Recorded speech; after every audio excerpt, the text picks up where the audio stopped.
Napatahimik si Ding Ge sa biglaang pagpapakita ng lakas ni Xiao Ji, habang napaatras naman si Ding Shu sa lubos na pagkabigla.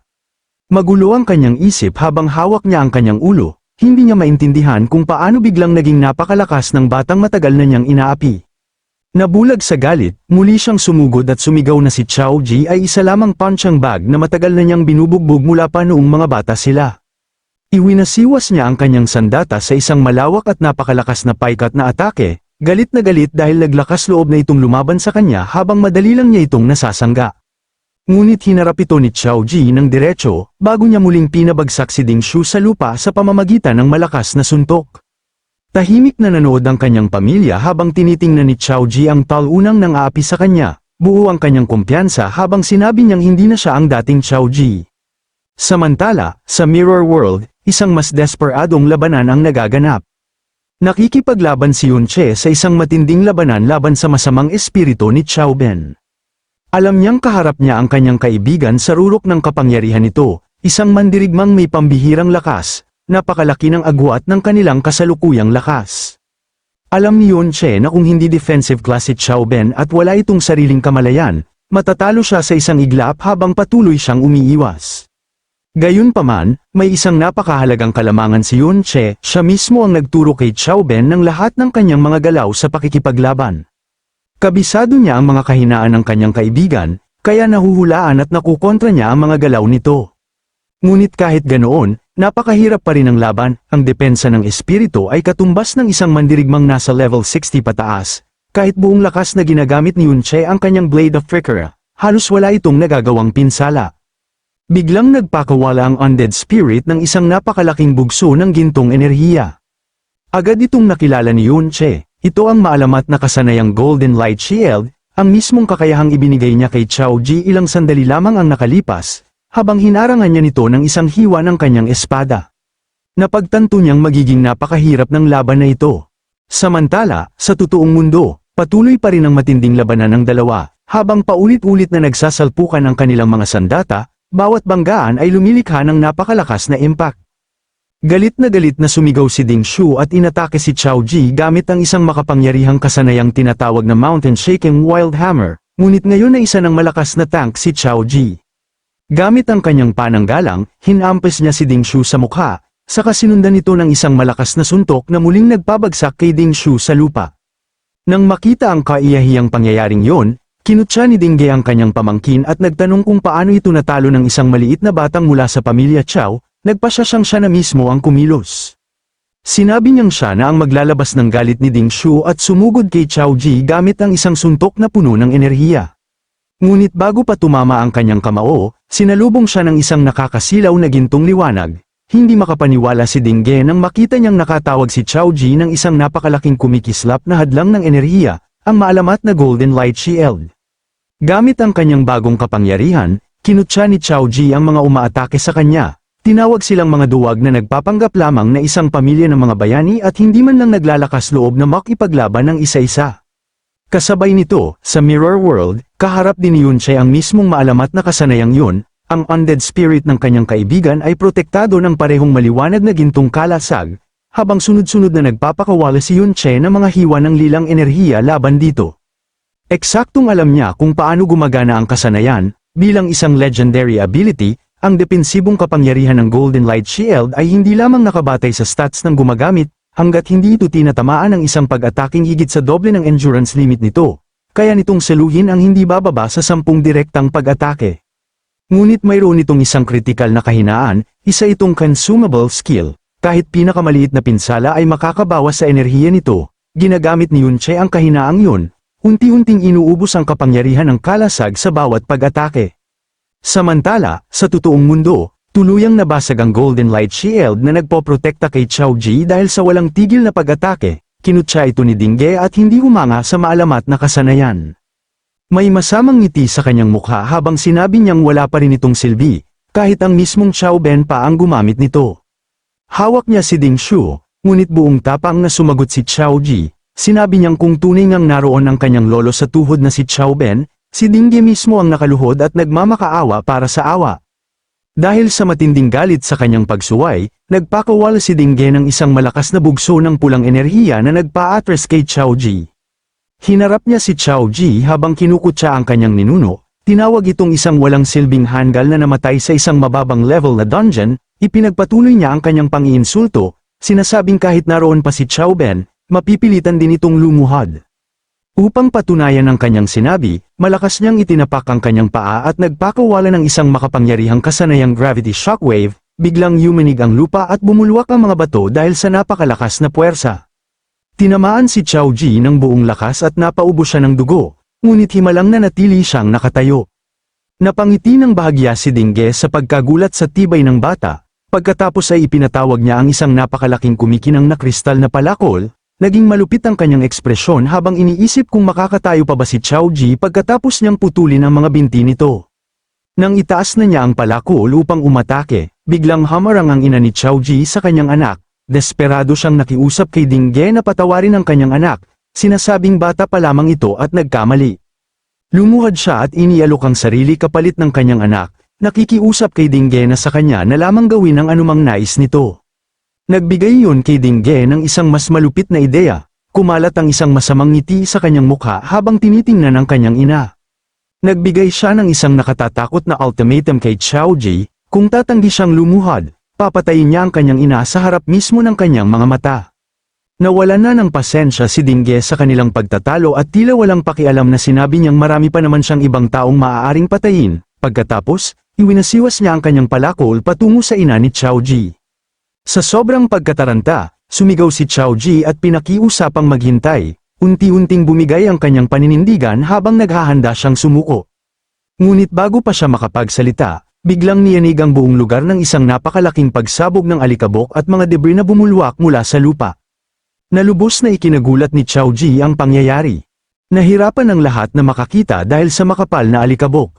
Nang unti-unti itong mawala, napatingin ang pamilya Ding, mga gwardya, at pamilya Chao sa isang bagay na ikinagulat nilang lahat.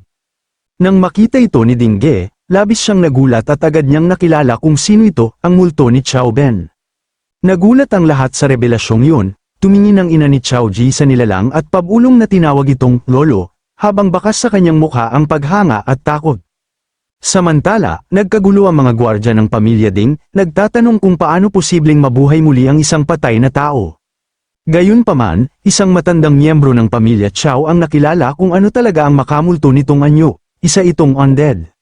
Sa sandaling yun, isa pang figure ang lumabas mula sa ulap ng alikabok at kalmadong tumayo sa tabi ng makapangyarihang undead warrior, si Yun Cheon. Ipinaalala niya sa kanila kung paano nila minamaliit si Chao Ben ilang sandali lamang ang nakalipas, at natural lamang na gumapang siya pabalik mula sa kailaliman ng impyerno upang singilin silang lahat sa kanilang mga ginawa.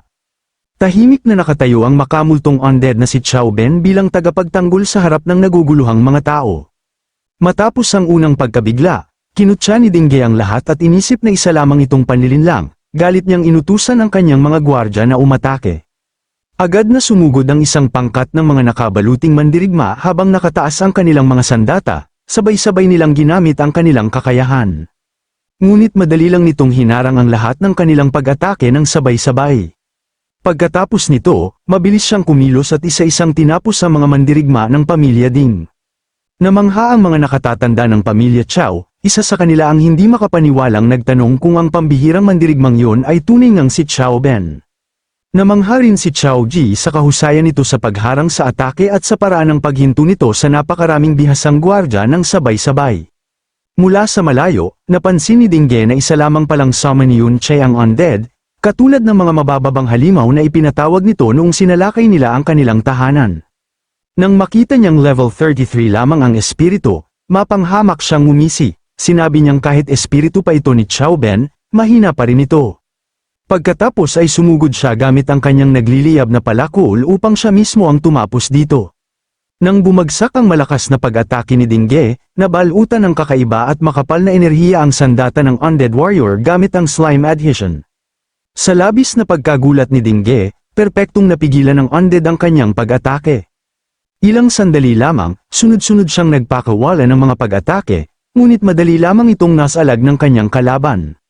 Dahil walang naging epekto ang kanyang mga atake, iniunat niya ang kanyang kamay at nagpakawala ng pulang aura, napansin niyang gumagamit ang kanyang kalaban ng isang blocking technique upang salagin ang kanyang mga pag-atake. Galit at napahiya, sumabog ang pulang aura sa paligid ni Dingge, sumigaw na walang silbi ang ganoong kasanayan laban sa tunay na lakas, pagkatapos ay nagpakawala siya ng isang malakas na charge and skill, recruitment charge, na naglalayong tuluyang durugin ang undead warrior. Ngunit bago pa tumama ang napakalakas na pag-atake, muling ipinatawag ng undead na si Xiaoben ang maliwanag na gintong kalasag. Bumangga ang malakas na pagsugod nito sa matibay na gintong harang, at napabuntong hininga na lamang sa pagkadismaya si Dingge dahil muli na naman siyang napigilan ng isang legendary skill.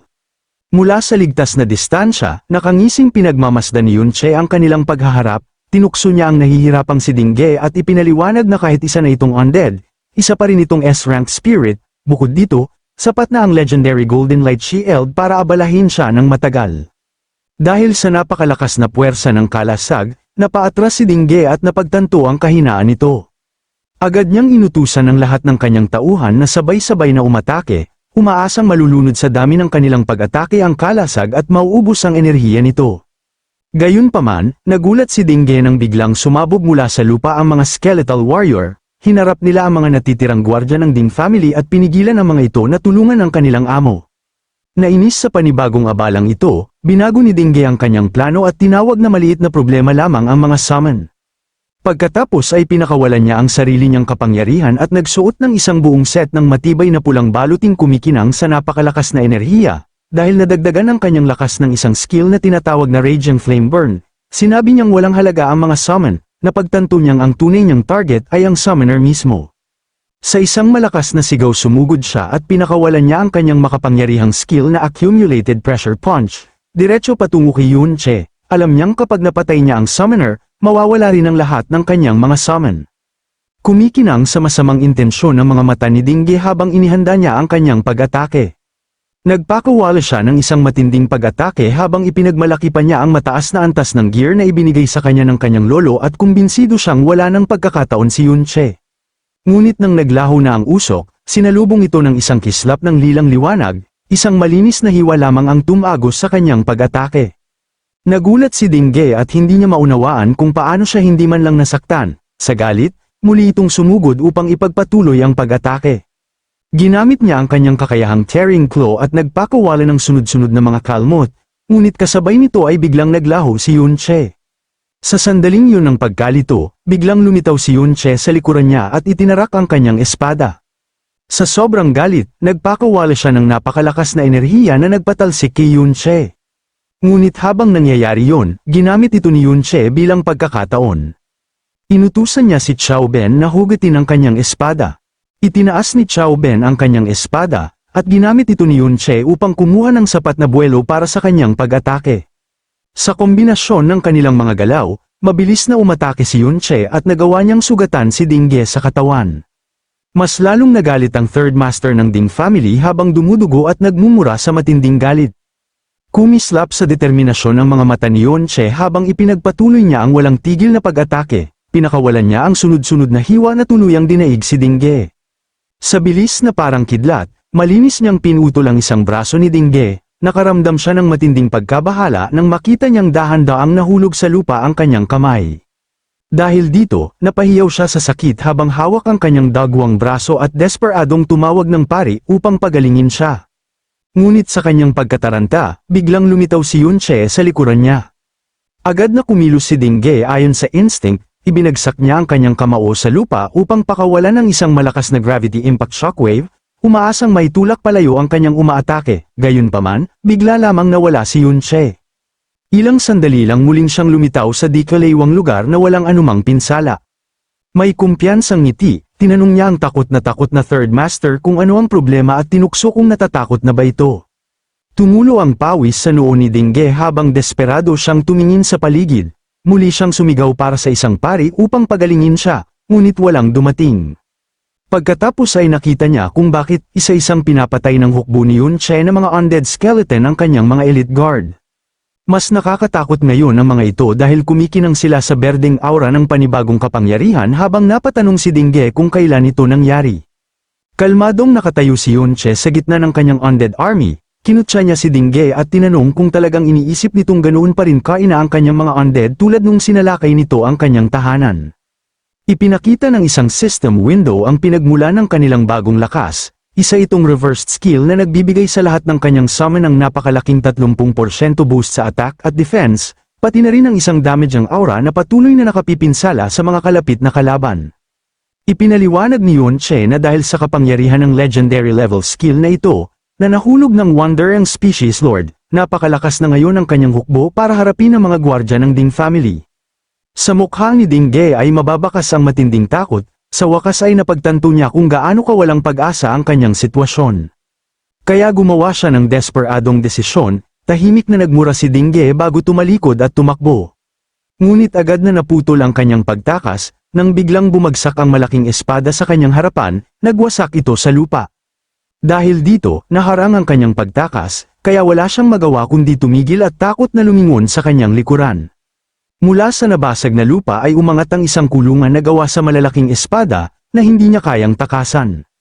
Sa kanyang likuran ay nakatayo si Yunche, ang kanyang buhok ay naging matingkad na puti habang pinangalanan niya ang teknik na Sword Shield Absolute Array, isang espesyal na skill ng Sword Guard class. Pagkatapos ay nagbigay siya ng nakakapangilabot na huling salita, wala pang sinumang mas mababa sa S-rank ang nakatakas mula rito, tinukso niya si Ding Ge na subukan ang kanyang kapalaran.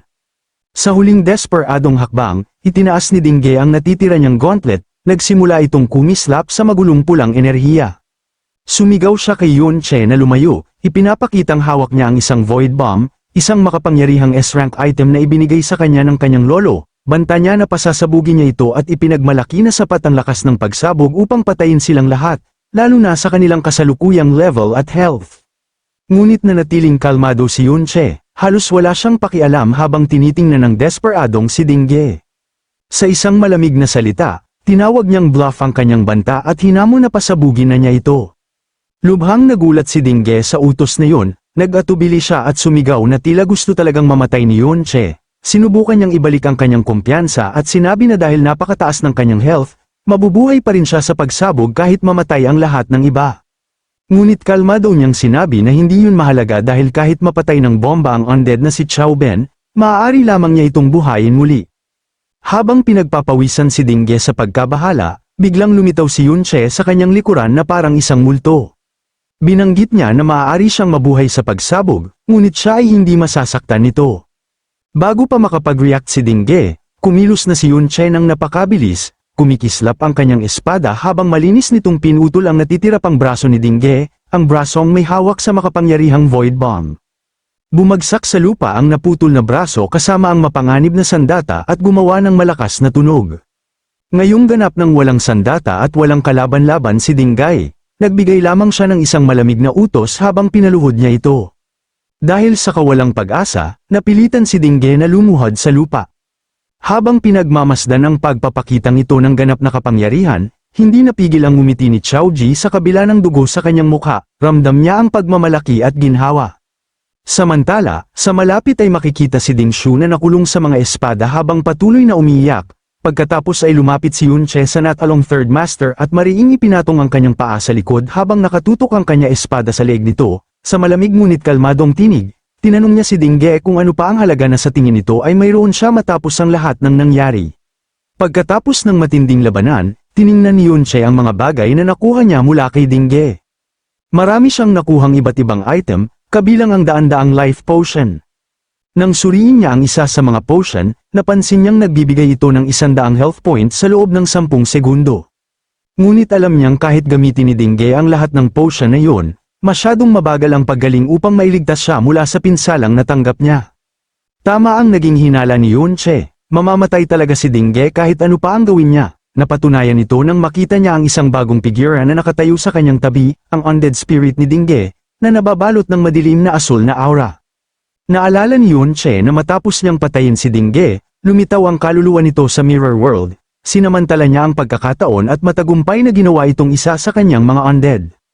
Isang seryosong ideya ang pumasok sa isip ni Yunche, maaari niyang palakihin ang kanyang hukbo ng mga high-level undead sa pamamagitan ng pagpatay sa malalakas na tao na malapit sa kanya.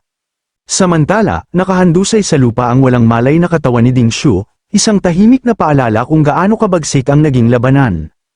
Pinagmamasdan naman ng mga miyembro ng Xiao family si Yunche nang may matinding paghanga, hindi makapaniwala ang second grand uncle na kayang maging napakalakas ng isang taong napakabata pa. Tumingin siya kay Xiao Ji, na kasalukuyang inaaliw ang kanyang ina, at napagtanto niyang si Yun Che pala ang tumulong kay Xiao Ji upang maging mas malakas hindi lamang sa kapangyarihan kundi pati sa kanyang puso at isip. Ngunit mabilis na napalitan ng takot ang mukha ni Xiao Li, kinakabahan niyang tinanong kung ano ang gagawin nila ngayon. Natatakot siya na siguradong maghihiganti ng malupit ang Ding family dahil sa pagkamatay ng Third Master. Sumang-ayon ng isa pang miyembro ng pamilya at sinabing gaano man kalakas ang batang yon, wala siyang pag-asa kung makialam ang hero na si Ding Kun. Kung nagawa ng hero na patayin ang kanilang makapangyarihang ninuno ilang dekada na ang nakalipas, tiyak na mas malakas pa ito ngayon. Narinig ni Yun Che ang kanilang mga pangamba at sa kanyang isip ay sumang-ayon siya sa kanila. Alam niyang kapag kumalat ang balita tungkol sa nangyari, magiging napakaikli na ng oras na mayroon siya upang palakasin ang kanyang sarili. Dahil malinaw sa kanyang isip ang nakakatakot na imahe ng hero, alam niyang kailangan niyang mabilis na mag-level up upang magkaroon ng kahit kaunting pagkakataong harapin ang isang kalaban tulad ni Ding Kun. Biglang lumitaw ang isang system message sa kanyang harapan, nagulat siya at nagtaka kung may nag-level up ba. Ngunit ang system message na ikinagulat ni Yun Che ay isang babala na nag-level up ang kanyang undead army, napagtanto niyang naging epektibo ang pagpapadala niya sa kanyang mga undead minions sa iba't ibang bahagi ng dungeon upang manghuli ng mga monster. Sa kanilang kasalukuyang level at kagamitan, kayanan ng kanyang undead army na tuluyang kontrolin ang buong dungeon. Gayunpaman, alam niyang hindi na sapat ang dungeon na ito upang mabilis siyang mag-level up. Ito ang dahilan kung bakit niya ipinadala ang kanyang mga undead sa iba't ibang lugar. Mayroon siyang mas mahalagang layunin. Ang pangunahing layunin niya ay hanapin ng kanyang undead ang tunay na final boss ng dungeon, ang Dungeon Lord na tinutukoy niya ay isang level 41 na halimaw na tinatawag na Giant Eye Demon. Naiiba ito sa isang hidden boss tulad ng Wandering Lord na hinarap niya noon. Ang Dungeon Lord ang pinakapuso ng buong dungeon, kapag napatay ito, tuluyan ng matatapos ang dungeon at babagsak at maglalaho ang buong lugar. Bahagi lamang ito ng mas malaki at mas agarang plano ni Yun Che. Mula sa malayo, pinagmamasdan ni Yun Che ang pasukan ng dungeon, na patuloy pa ring binabantayan ng guro at ng iba pang mga estudyante. Alam niyang malamang ay nakita ng mga ito nang dalhin ni Dingge ang pamilya Chow sa loob ng dungeon. Kung basta na lamang lalabas ngayon ang pamilya Chow, agad itong magdudulot ng hinala, kaya ang tanging tunay na pagpipilian niya ay gumawa ng malaking kaguluhan. Sa pamamagitan ng pagpatay sa Dungeon Lord at pagpapabagsak sa dungeon, ang kaguluhang susunod ay magiging perpektong pagkakataon para makatakas ang pamilya Chow nang hindi sila mapagtatanungan. May isa pa itong pakinabang, sa pagkawasak ng dungeon, hindi na malalaman ng Ding family kung paano namatay si Dingge, bibigyan nito si Yun Che ng napakahalagang oras. Habang isinasagawa ang kanyang plano, matagumpay na hinarap at natalo ng makapangyarihang undead servant niyang si Xiao Ben ang Dungeon Lord. Agad na kinumpirma ng system na naging matagumpay ang kanyang plano. Una, nakapag-level up siya. Pagkatapos ay lumitaw ang isa pang mensahe na nagsasabing natalo na ang Dungeon Lord at tuluyan nang natapos ang dungeon. Gulat na tumingin sa paligid ang mga miyembro ng pamilya Chow, napagtanto ni Xiao Li na ang buong mundo sa paligid nila ay unti-unting nagkakalas at naglalaho. Lumabas si Yun Che sa kanilang harapan at kalmadong ipinaliwanag na siya ang pumatay sa Dungeon Lord. Ipinaliwanag din niya ang natitira sa kanyang plano, ang pagkawasak ng dungeon ay magdudulot ng malaking kaguluhan, at kasabay ng biglaang pagkawala ni Dingge, maantala nito ang reaksyon ng Ding family. Sinabi niya sa kanila na gamitin ang kalituhang yun upang makatakas at nangakong magiging ligtas sila kahit pansamantala. Gayunpaman, nagbigay siya ng isang huling seryosong tagubilin, kung sakaling mahuli sila at matinding usisain ng Ding family, huwag silang matakot na isuko siya at ibuntun sa kanya ang buong sisi. Habang nagkakalas ang mundo at nagiging mga digital na piraso, sinimulan ni Yun Che na tawagin pabalik ang kanyang mga undead servant, isang gintong liwanag ang nabuo sa kanyang kamay. Biglang nagpakita ang isang system message na ikinagulat niya, nakatanggap ng 5,000 experience points ang kanyang hidden skill na Mirror World. Ipinaliwanag ng system na matapos niyang patayin ang Dungeon Lord, nakakuha siya ng Dungeon Core Spirit, na ginawang mga elemento para sa kanyang skill. Isang napakahalagang bagay ang napagtanto ni Yun Che, ang tanging paraan upang makakuha ng sapat na experience para i-level up ang Mirror World ay ang pagpatay ng mga Dungeon Lord. Naalala niya ang napakalaking dagdag na kapangyarihang ibinigay sa kanya ng huling upgrade, kung muli niyang may level up ang ultimate skill na ito, mabilis niyang mapapaliit ang napakalaking agwat ng kapangyarihan sa pagitan niya at ng kanyang huling target, ang hero na si Ding Kun. Nagbago ang eksena patungo sa isang private dungeon na pagmamay-ari ng isang mayamang tao, isang gwardyang may bigite at suot na buong baluti ang nagbabantay kasama ang kanyang kasamahan. Pakiramdam niya ay hindi naman kailangan ng ganoon kaseryosong pagbabantay. Tinanong niya ang kanyang kasama kung kailangan ba talaga nilang maging ganoon kaseryoso. Casual niyang iminungkahing palihim silang umalis sandali upang maglaro ng baraha, dahil walang sino mang magiging ganoon katanga upang manggahas na pasukin ng isang private dungeon. Ngunit habang nagsasalita siya, isang anino ang tahimik na lumitaw sa kanyang likuran, si Yunche. Sa isang kislap ng liwanag, tuluyan siyang nakapasok sa dungeon. Biglang napalingon ang gwardyang nang maramdaman ang kakaibang presensya sa kanyang likuran, ngunit mabilis niyang inisip na imahinasyon lamang niya yun. Mula sa mga anino, pinagmamasdan sila ni Yunche habang nasa proseso na ang kanyang plano. Alam niyang ang mga gwardyang kinukuha para magbantay sa mga private dungeon na ito ay karaniwang nasa level 30 lamang. Para sa kanya, halos walang depensa ang mga tinatawag nilang pribadong dungeon. Nagsimula ang sunod-sunod na eksena ng kanyang walang tigil na paglusob, iniisip ni Yunche kung gaano na siya kalapit sa kanyang layunin. Isa-isa niyang pinasok ang iba't ibang private dungeon, isang mabilis na anino na nag-iiwan ng takot sa mga gwardya. Lalong lumalapit siya sa tunay niyang layunin, ang araw na magiging sapat na ang kanyang lakas upang tuluyang mapatay si Ding Kun, nagdulot sa kanya ng matinding galit ang kaisipang yun. Kumikinang sa puot ang kanyang mga mata, ngunit pinaalalahanan niya ang sarili na kailangan niyang kontrolin ang kanyang emosyon hanggang sa dumating ang tamang pagkakataon upang makamit ang kanyang layunin. Sinimulan niya ang planadong pagpatay sa mga dungeon lord, hinarap niya ang isang napakalaking halimaw at pinilit ang sarili na manatiling kalmado. Nang mag-anunsyo ang system na nag-level up siya at natapos na ang dungeon, agad siyang nagtungo sa susunod. Sa sumunod na dungeon, hinarap niya ang mga malabutiking halimaw, nananatiling nakatuon ang isip niya sa isang bagay, ang pagiging kalmado ang susi upang hindi siya magkamali, kaya nagtagumpay siya at muling nag-level up. Pagkatapos ay hinarap niya ang isang napakalaking malasentor na demonyo, walang kahirap-hirap niyang natalo at nag-level up. Matatag ang kanyang determinasyon, sa huli, suot ang bago at makapangyarihang baluti, muli niyang natapos ang isa pang dungeon, patuloy na lumalakas ang kanyang kapangyarihan sa bawat tagumpay. Hindi nakaligtas sa atensyon ng publiko ang walang tigil na pag-atake ni Yunche sa mga private dungeon. Napuno ng mga balita ang mga pahayagan tungkol sa misteryosong taong paulit-ulit na nililinis ang napakaraming dungeon, na nagdulot ng malawakang takot at kaguluhan, sa bawat dungeon lord na kanyang pinapatay. Nakakuha ang ultimate skill niyang Mirror World ng panibagong 5,000 experience points, mabilis na nadagdagan ang kanyang experience. Tinawag ng media ang hindi kilalang tao na Dungeon Vandal, at nagsimula na ang mga awtoridad ng isang high-level investigation tungkol dito. Sa isang tagong safe house na malayo sa kanilang dating buhay, binasa ng mga miyembro ng pamilya Chow ang mga balita. Hindi makapaniwalang tinitigan ng matanda ang dyaryo at nagtaka kung si Yunche ba talaga ang nasa likod ng lahat ng ito. Napuno ng pag-aalala ang kanyang mukha ng second grand uncle nang mapagtanto niya ang katotohanan, alam niyang kalaunan ay maiuugnay ang biglaang paglilinis sa napakaraming dungeon sa insidenteng kinasangkutan nila. Napagtanto niyang sadyang inaakit ni Yunche ang atensyon ng Ding family patungo sa kanyang sarili upang makagawa ng malaking distraksyon. Sa matinding emosyon, napagtanto ng second grand uncle kung gaano kalaki ang isinasakripisyo ni Yunche para sa kanila. Ginagawa niya ang lahat ng ito upang matiyak na makakatakas sila ng ligtas. Inisip ng pamilya ang kanilang bagong buhay, nasa isang lihim silang lugar, ilang araw ang layo mula sa impluwensya ng Ding family, at nagawa nilang magtago ng walang naiiwang bakas. Unti-unting umusbong ang pag-asa sa kanilang mga puso, namangha pa rin si Chao Li sa laki ng ginawa ni Yunche para sa kanila.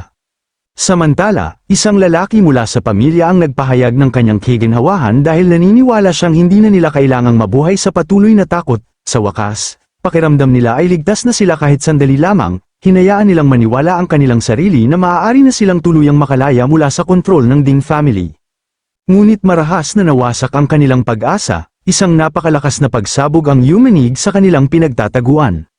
Nang mawala ang alikabok at usok, isang nakakatakot na figure ang lumitaw mula sa mga guho, malamig at mapanghamak ang kanyang tinig habang tinanong niya kung talagang inakala nilang makakatakas sila mula sa Ding family.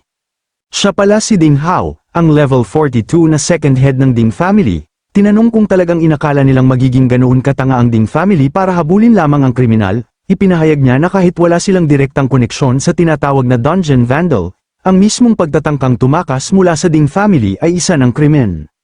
Napuno ng galit ang mukha ni Ding Hao habang namumula ang kanyang mga mata sa masamang intensyon. Kinutya niya sila at tinanong kung talagang minamaliit nila ang kapangyarihan at lawak ng impluwensya ng pamilya ng hero. Isang napakalaking armored boot ang malakas na bumagsak malapit sa mga takot na miyembro ng pamilya. Tinawag sila ni Ding Hao na mga delusional na traidor. Pagkatapos ay ibinigay niya ang kanyang huling nakakapangilabot na balita. Natuntunan nila ang tinatawag na kriminal. Nagbago ang eksena patungo sa isang napakalaking complex na mahigpit na binabantayan. Ito ang Hero's Dungeon. Mula sa malayo, makikita sina Yunxia at Yunche na pinagmamasdan ang lugar. Samantala, si Yunche, na ngayon ay level 42, ay nakatayo sa pasukan ng mismong dungeon. Dinala siya rito ng kanyang paglalakbay. Determinadong niyang sinabi, narito siya para kay Ding Kun. Habang naghahanda siyang pumasok, lumitaw ang isang huling system message. Nagbunga na ang lahat ng kanyang walang tigil na pagsisikap. Ang kanyang hidden skill na Mirror World ay sa wakas umabot na sa level 3.